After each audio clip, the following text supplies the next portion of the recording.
Si lees un poco de historia, notarás que esta muestra una corriente de odio entre la gente.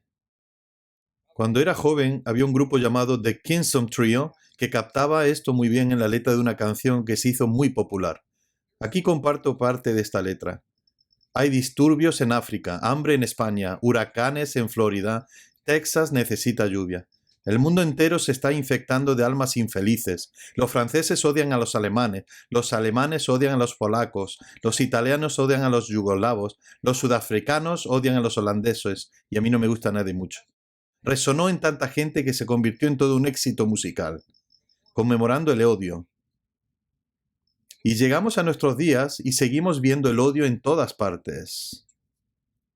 Vemos división, polarización, vemos que el racismo está presente en nuestro mundo y cultura. Y vemos numerosos intentos por resolver este problema, para de alguna manera encontrar justicia y unir a la gente. Mi pregunta es, en ese contexto, ¿qué tiene que decir la Iglesia a todo esto? ¿Cómo podemos contribuir a esa tarea todos aquellos que nos denominamos seguidores de Cristo? Quisiera llevaros a la carta de Pablo a los Efesios, una carta que aborda este tema de una manera muy poderosa y concisa. De hecho, si fuera pastor en una iglesia dividida, predicaría durante meses usando esta carta a los Efesios.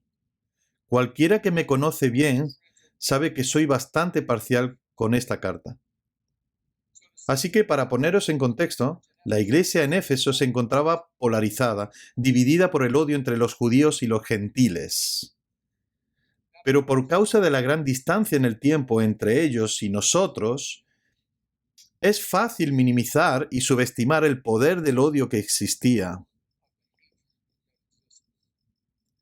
Quisiera leeros las palabras de William Barclay, un erudito del Nuevo Testamento, quien nos muestra una ventana de cuán poderoso era ese odio. Ahora quiero que recuerden que Barclay está escribiendo acerca del antiguo judaísmo. Por favor, no pinten con brocha gorda, amigos de cualquier grupo de nuestro mundo actual. Él escribe del antiguo judaísmo, pero escuchad lo que dice Barclay. Los judíos tenían un inmenso desprecio por los gentiles. Decían que los gentiles fueron creados por Dios para ser el combustible de los fuegos del infierno, y que Dios solo amaba a Israel, de todas las naciones que había creado. La mejor serpiente aplastada, decían, el mejor gentil exterminado. Ni siquiera era legal ayudar a una mujer gentil a dar a luz, porque eso significaría traer otro gentil al mundo. La barrera entre los judíos y los gentiles era absoluta. Si un judío se casaba con un gentil, el funeral de ese judío se llevaba a cabo. Tal contacto con el gentil era el equivalente a la muerte. Incluso entrar en la casa de un gentil convertía a un judío en impuro. Es una ventana clara sobre la polarización, la ira, el rechazo, las realidades racistas que existían. Y ahora Pablo escribe una carta a la iglesia en Éfeso, donde sabe que estas divisiones son profundas y reales. ¿Y qué dice Pablo? Quisiera leeros el pasaje en Efesios 2, un pasaje profundamente significativo.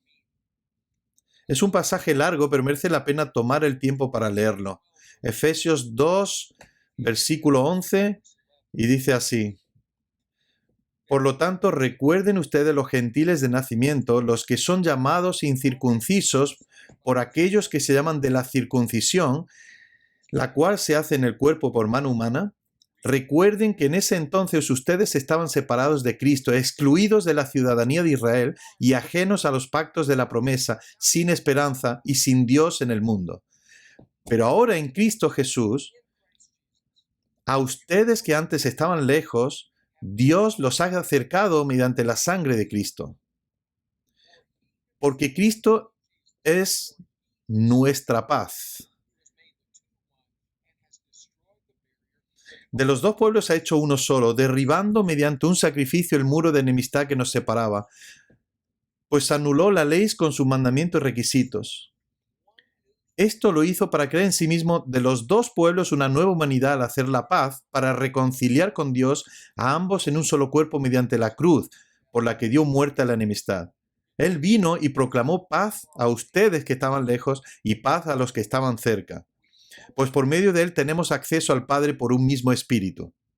Por lo tanto, ustedes ya no son extraños ni extranjeros, sino conciudadanos de los santos y miembros de la familia de Dios, edificados sobre el fundamento de los apóstoles y los profetas, siendo Jesús mismo la piedra angular. En él todo el edificio bien armado se va levantando para llegar a ser un templo santo en el Señor, y en él también ustedes son edificados juntamente para ser morada de Dios por su Espíritu. La barrera. La guerra divisoria de la hostilidad entre los judíos y los gentiles era profunda y completa. Y aún así, este es el mensaje de Pablo. En Cristo habéis sido hechos un solo pueblo, una nueva humanidad. Quisiera que consideréis lo que Pablo está tratando de decir aquí. Hay dos palabras griegas que pudo haber escogido para hablar del concepto de una nueva humanidad, una nueva humanidad. La primera palabra griega habla de nuevo como esto es nuevo en este momento de la historia. Por ejemplo, este es el último iPhone, el iPhone 12. Este es nuevo. Ha habido cientos de millones de iPhones antes, pero este es nuevo. Es un poco diferente, se sale un poco de lo que ha sido hasta ahora, pero este es nuevo. Pablo no escogió esta palabra. La otra palabra griega habla de lo que ocurrió, por ejemplo, cuando Alexander Graham Bell creó el primer teléfono. Cuando supuestamente llamó al señor Watson y le dijo, ¿puedes venir aquí? Este era nuevo, nunca antes había existido algo parecido, de una calidad y de un tipo totalmente nuevos. Esa es la palabra que usa Pablo. De estos dos grupos, los judíos y los gentiles, grupos profundamente divididos y hostiles, dice, Dios ha creado una nueva humanidad. Nunca antes ha existido algo así. ¿Y cómo lo hizo? Aboliendo la barrera existente entre ambos grupos en la cruz. Y de hecho, Pablo trae una imagen aquí del templo judío, donde había diferentes cortes. La corte de las mujeres, la de los judíos, la de los sacerdotes. Entre la corte de los gentiles y la siguiente había un cartel que tenía inscripciones. Sabemos esto porque los arqueólogos han descubierto las inscripciones de ese cartel y las inscripciones dicen que sepan todos los gentiles que se atrevan a traspasar esta barrera, que su propia muerte estará solo bajo su responsabilidad. Sentían esto de manera tan profunda que imaginaos, el Imperio Romano les había dado permiso para ejecutar a estos gentiles. Hasta ahí llegaba el odio que existía. Y cuando Pablo habla a los efesios, dice, si pertenecéis a Cristo, Cristo ha destruido la barrera, el muro de la hostilidad que os ha separado y os ha hecho un solo pueblo. Entonces, ¿qué tiene que decir la Iglesia en medio de un mundo dividido racialmente, un mundo lleno de ira, de odio y de racismo? ¿Cómo puede contribuir la Iglesia? El mensaje de Pablo es muy claro, muy simple. Si pertenecéis a Cristo, ya habéis sido reconciliados. Ya. Esto ya ocurrió hace 2000 años. Ese hermano y hermana que parecen diferentes a ti, que vienen de lugares diferentes, hablan lenguas diferentes, viven costumbres diferentes, tienen un color de piel diferente, se ve físicamente diferente a ti, si ambos pertenecen a Cristo, ya han sido reconciliados. Venimos de una base de reconciliación, de tal manera que los desafíos que enfrentamos no nos separarán si pertenecemos a Cristo. Pero probablemente te preguntes, y eso está bien, me dices, Randy, ese Pablo que dices, ¿De qué hablas? Miro mi mundo, el mundo de la iglesia cristiana, y veo todo tipo de divisiones y polarizaciones, y racismo, y fanatismo, y odio. ¿De qué hablas? Indudablemente Pablo vio esto en Éfeso. ¿Cómo puede decir esto? Bueno, tenéis que entender la carta a los Efesios, que se dividía en dos grupos. Capítulos 1-3, Pablo habla de identidad. Capítulos 4-6, Pablo da instrucciones. Capítulos 1-3, doctrina. Capítulos 4-6, deber. Capítulos 1-3, Dios te creó para hacer esto. Capítulos 4-6, así es como tienes que vivirlo. Voy a leeros 3 versículos en el mismo espacio, justo entre esas dos secciones de Efesios. Los primeros 3 versículos de Efesios, capítulo 4, que viene justo después del argumento de Pablo, animando a que en Cristo todos somos uno. Ahora, escuchad lo que dice mientras pasa a indicar las instrucciones sobre cómo deberíamos vivir. Por eso yo, que estoy preso por la causa del Señor, les ruego que vivan de una manera digna del llamamiento que han recibido, siempre humildes y amables, pacientes, tolerantes unos con otros en amor. Esfuércense por mantener la unidad del Espíritu mediante el vínculo de la paz. Empieza así. Les ruego que vivan de una manera digna del llamamiento que han recibido. Es una palabra interesante en el original, digna, que viene del mercado, del mercader que tiene esa báscula que equilibra. Te acercas al mercader y le dices, me gustaría comprar 10 libras de trigo, de tal manera que el mercader seleccione una pesa de 10 libras, la coloca en un lado de la balanza, la equilibra totalmente en esa dirección, y luego empieza a recoger con la pala y a poner el trigo en el otro lado, hasta que ambos lados encuentran un equilibrio exacto.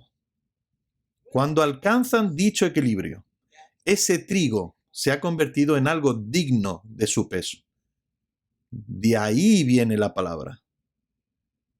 Así que en este punto de la carta, Pablo está diciendo, he explicado la teología que significa, en la cruz fuisteis hechos uno.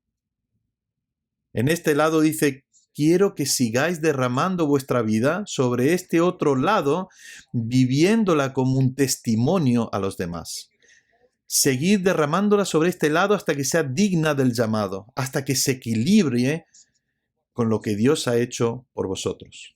De hecho, usa una terminología muy fuerte en el versículo 3 que dice, esfuércense por mantener la unidad del Espíritu mediante el vínculo de la paz. Será una tarea difícil. Y luego va a los siguientes 3 capítulos y descarga todo tipo de relaciones con las que tendremos que comprometernos si pretendemos vivir en la unidad que Cristo nos dará. Entonces, ¿qué tiene que decir la Iglesia a todo esto? Ya hemos sido reconciliados. Vívelo sin importar cuán duro sea y esforzaos por guardar el espíritu de unidad. No creadlo. Jesús ya lo creó en la cruz. Esforzaos por guardarlo. Hemos sido hechos uno.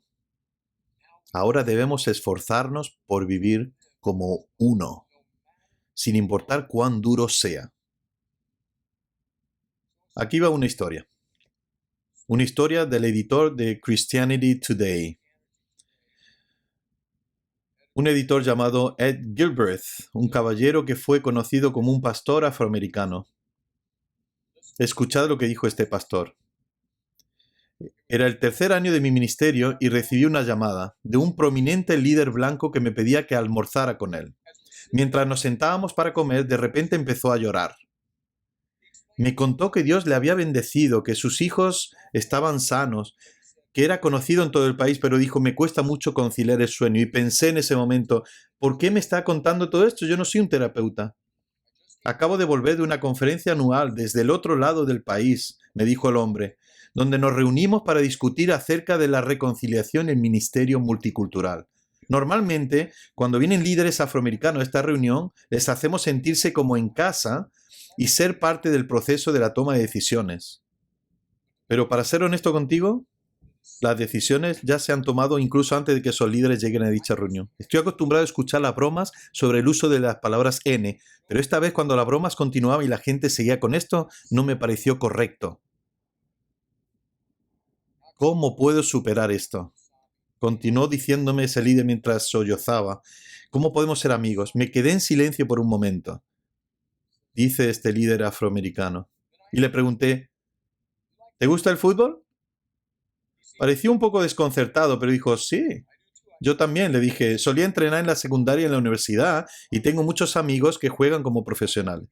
Me encantan los buenos partidos y me encanta cocinar, así que vamos a hacer una cosa. Necesito conocerte y tú necesitas conocerme. ¿Por qué no vienes a mi casa? Yo era el único afroamericano de mi vecindario en los suburbios. Dije, trae a tu esposa para que conozca a la mía y nos sentaremos para conocernos los unos a los otros. Prepararé unas chuletas en la barbacoa, empecemos por ahí.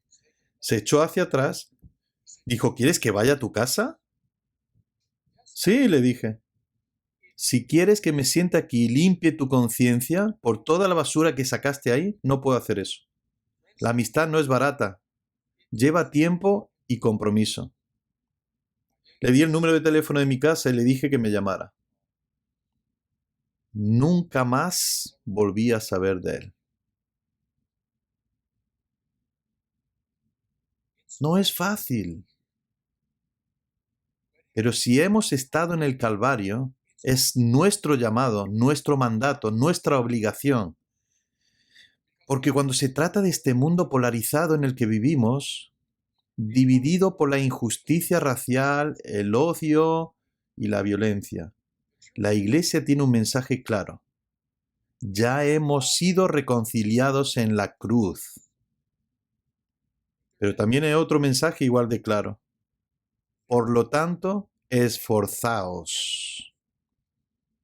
No importa cuán duro sea reflexionar en nuestras vidas acerca del llamado que hemos recibido. Esfuércense por mantener la unidad del Espíritu mediante el vínculo de la paz. Amén.